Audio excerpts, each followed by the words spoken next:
Hello everyone, आज है 10 मार्च और आज इस वीडियो में हम बात करने जा रहे हैं राजेश एक्सपोर्ट्स के बारे में। देखिए 317 रुपए का ये शेयर है और देखा जाए ना तो काफ़ी कुछ चल रहा है यहाँ पर। तेज़ी भी आती है तो भाई साहब बहुत ही छोटी वाली, मतलब एक बड़ी तेज़ी आती ज़रूर है, एक ही दिन की तेज़ी आती है, लेकिन उसके बाद वही होता है जो हर बार होता है, उससे ज़्यादा बड़ी गिरावट आती है। अटेम्प्ट करता है, कोशिश करता है, वापस नीचे आता है। और ऐसा नहीं है कि जब ऐसा हो रहा है तब मैं बात कर रहा हूँ, जब तेज़ी आई थी, इसने एक बहुत बड़ी तेज़ी दिखाई थी एक ही दिन के अंदर, तभी मैंने वीडियो बनाकर कहा था कि देखो यार खरीदना मत, क्योंकि कोई वजह नहीं है इस तेज़ी की। वापस से गिरावट ज़रूर बनेगी और वापस जब गिरावट आई तो कि देखने को मिली, फिर जब ये दौड़ने की कोशिश कर रहा था तब भी मैंने कहा था कि मुझे भरोसा नहीं हो रहा है इसके एक दो दिन की तेज़ी के ऊपर। जब तक स्टेबिलिटी नहीं आती, जब तक फंडामेंटली क्लियर नहीं, मतलब अच्छे नहीं होते, सुधार नहीं आता, तब तक भरोसा करना थोड़ा बहुत यहाँ पर मुश्किल हो रहा है। बात करेंगे इस कंपनी में उसके बारे में, लेकिन उससे पहले अगर आपने अभी तक चैनल को सब्सक्राइब नहीं किया है तो प्लीज़ अभी इसे सब्सक्राइब कर लीजिए, क्योंकि आगे भी बहुत सारे वीडियोस हैं जो आपको काफ़ी ज़्यादा हेल्प करेंगे। तो शेयर प्राइस है 317 रुपये का, 7.5% का डिक्लाइन है एक महीने में, लेकिन एक साल में देखोगे तो भाई साहब गिरावट और भी ज़्यादा है, 48% की है। अगर आप 5 साल का ग्राफ देखोगे तो 49% की गिरावट है। लेकिन अगर आप यहाँ पर देखो तो 950 रुपये का शेयर था फरवरी में पिछले साल, और वहाँ से लगातार गिरा ही है। और देखो बीच बीच में ऐसा नहीं कि इसने अटेम्प्ट नहीं करा है, बीच बीच में इसने बड़ी बड़ी तेज़ी दिखाने की कोशिश करी है।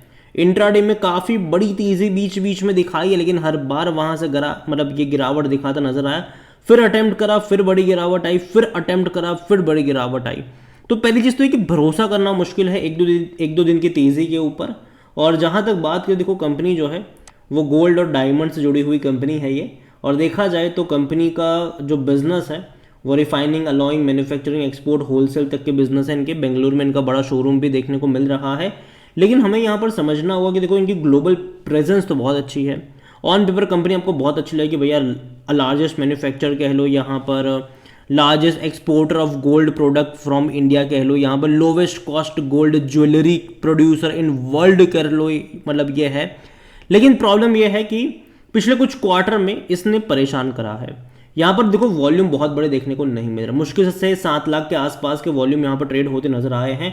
और कंपनी का जो अगर हम नज़र करेंगे तो कंपनी का जो मार्केट कैप है वो बहुत ही छोटा है, तकरीबन 9,400 करोड़ के आसपास का इसका मार्केट कैप है।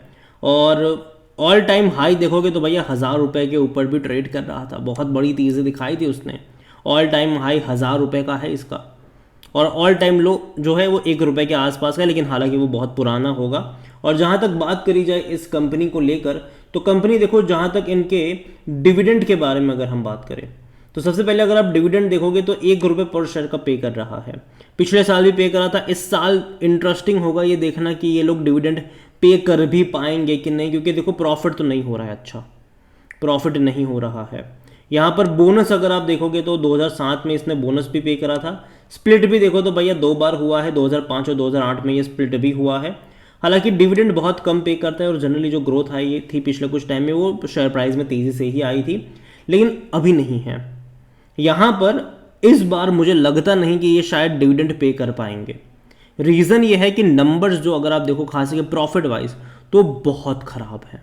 अगर हम इनके वैल्यूएशन की तरफ चले तो देखने में सस्ता लग सकता है, 12 साढ़े 12 का पी रेशो, सेक्टर पी 62 का है। कोई भी एनालिस्ट खरीदारी की बात नहीं कर रहा है। फिनेंशियल्स अगर आप देखोगे इस कंपनी के तब आपको थोड़ी बहुत हैरानी होगी, क्योंकि इनके नंबर्स देखो तो भाई साहब बहुत कम है। हालांकि रेवेन्यू वाइज बहुत अच्छे लग सकते हैं आपको कि भाई साहब 65,000 करोड़ के रेवेन्यू थे दिसंबर में, लेकिन प्रॉफिट देखो तो मुश्किल से 12.5 करोड़। मतलब कि भाई साहब मार्जिन बहुत चिंदी वाले हैं इनके, बहुत ही कम मार्जिन कह लो। हालांकि पहले इनके मार्जिन थोड़े बहुत अच्छे तो थे, मतलब 94,000 करोड़ के आसपास में 420 करोड़ के आसपास का प्रॉफिट था। इवन 85,000 करोड़ के रेवेन्यू में 140 करोड़ के आसपास का प्रॉफिट था। इवन 300 करोड़ का भी था, 200 करोड़ का भी था। हालांकि मतलब 2021 में काफ़ी अच्छे मार्जिन इनके हुआ करते थे, लेकिन 22-23 में अगर आप देखो तो मार्जिन थोड़े बहुत यहाँ पर घटते हुए नज़र आए हैं। और कंपनी की अगर आप कैश फ्लो की तरफ अगर हम बात करें तो कैश फ्लो में झटका लगा है, जो फ्री कैश फ्लो कह लो, नेगेटिव में यहाँ पर देखने को मिल रहा है। तो झटका यहाँ पर ज़रूर लगा है। वर्किंग कैपिटल वगैरह भी, अब चेंज इन वर्किंग कैपिटल देखो, और जो एक्सपांचर अगर आप देखो तो वो बहुत ज़्यादा हो रहे हैं। यहाँ पर 721 करोड़ का था फाइनेंशियल ईयर 2023 में।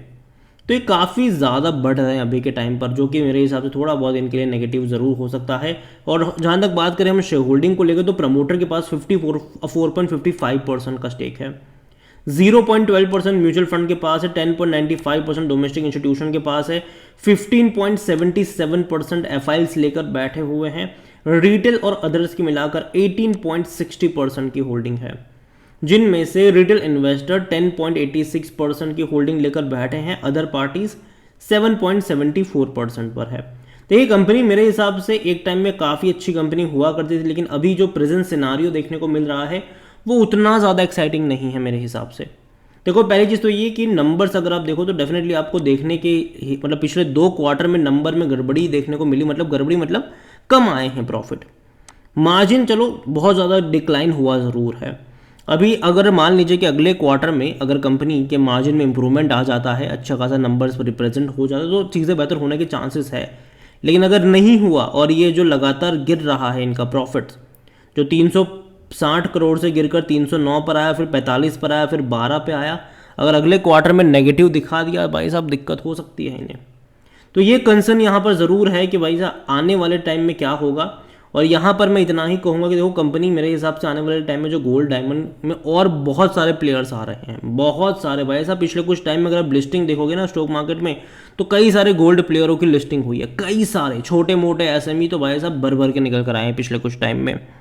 तो मार्केट डेफिनेटली आने वाले टाइम में मैं उम्मीद करता हूँ कि चीज़ें उतनी बेहतर शायद ना हो इसके लिए, लेकिन इनके नंबर्स देखने इंटरेस्टिंग होगी, क्योंकि बीच बीच में पता है होता क्या है कि यार रेवेन्यू भी बहुत बड़ी गिर गए थे, मतलब जब सितंबर क्वार्टर में, उसके बाद ही गिरावट की बहुत बड़ी शुरुआत हुई थी, जो अभी भी संभल नहीं रहा। और अभी भी अगर आप देखोगे ना, तो अगर अटेम्प्ट भी करते हैं तो वो एक हाफ अटेम्प्ट होता है तेज़ी दिखाने का। अगर आप इससे पहले भी देखो तो 545 पे जाने के बाद कोशिश करी थी, 614 पे आया था, लेकिन वापस गिर गया ये, वापस तेज़ी दिखाई, वापस गिर गया, वापस तेज़ी दिखाई, वापस गिर गया। और अभी कुछ टाइम पहले ही जब ये तेज़ी आई थी तभी मैंने वीडियो बनाया था उसी दिन कि भाई साहब कोई वजह नहीं है इस तेज़ी की, खरीदारी करके फंस मत जाना। लेकिन फिर भी कुछ लोगों ने खरीदा ज़रूर होगा, फंस ज़रूर गए होंगे। तो मैं इतना ही कहूँगा कि देखो जब तक चीज़ें बेहतर ना हो, फंडामेंटली इनके जब तक नंबर्स में इंप्रूवमेंट ना आए, तब तक दूर बैठो और तमाशा देखो, जल्दबाजी मत करना। और एटलीस्ट एक किसी लेवल पर सपोर्ट का बनना ज़रूरी है, बेस का बनना ज़रूरी है, जो कि यहाँ पर बन नहीं रहा है पिछले कुछ टाइम से। और यही वजह है कि मैं इसको अवॉइड करना ज़्यादा पसंद करूँगा। बहुत ही रिस्की इन्वेस्टमेंट बन जाता है हाल फिलहाल में इस लेवल का जब फॉल देखने को मिले। और पहली चीज़ तो ये कि भाई साहब जब इस तरीके के फॉल्स आते हैं तो कहीं ना कहीं गिरते हुए चाकू को पकड़ने की ज़रूरत नहीं है, वेट एंड वॉच जब तक चीज़ें क्लियर ना हो, जब तक चीज़ें इनके फेवर में ना हो। और अगर आप देखो तो इससे पहले भी कई बार इस तरह की तेज़ी के बाद गिरावट आई है, उम्मीद करते हैं कि दोबारा तेज़ी देखने को मिले, लेकिन इंप्रूवमेंट फंडामेंटली भी आने ज़रूरी है। जब तक वो नहीं आते दूर बैठो, तमाशा देखो, यही मेरा कहना है। अगेन कोई बाय सेल रिकमेंडेशन नहीं है। ये वीडियो को यहीं पे एंड करूंगा। पसंद आया हो तो लाइक करो, शेयर करो, चैनल में अगर पहली बार हैं तो प्लीज़ सब्सक्राइब करें। और राजेश एक्सपोर्ट्स के बारे में आप क्या सोचते हैं वो भी आप मुझे कमेंट में लिखकर बता सकते हैं। Thank you.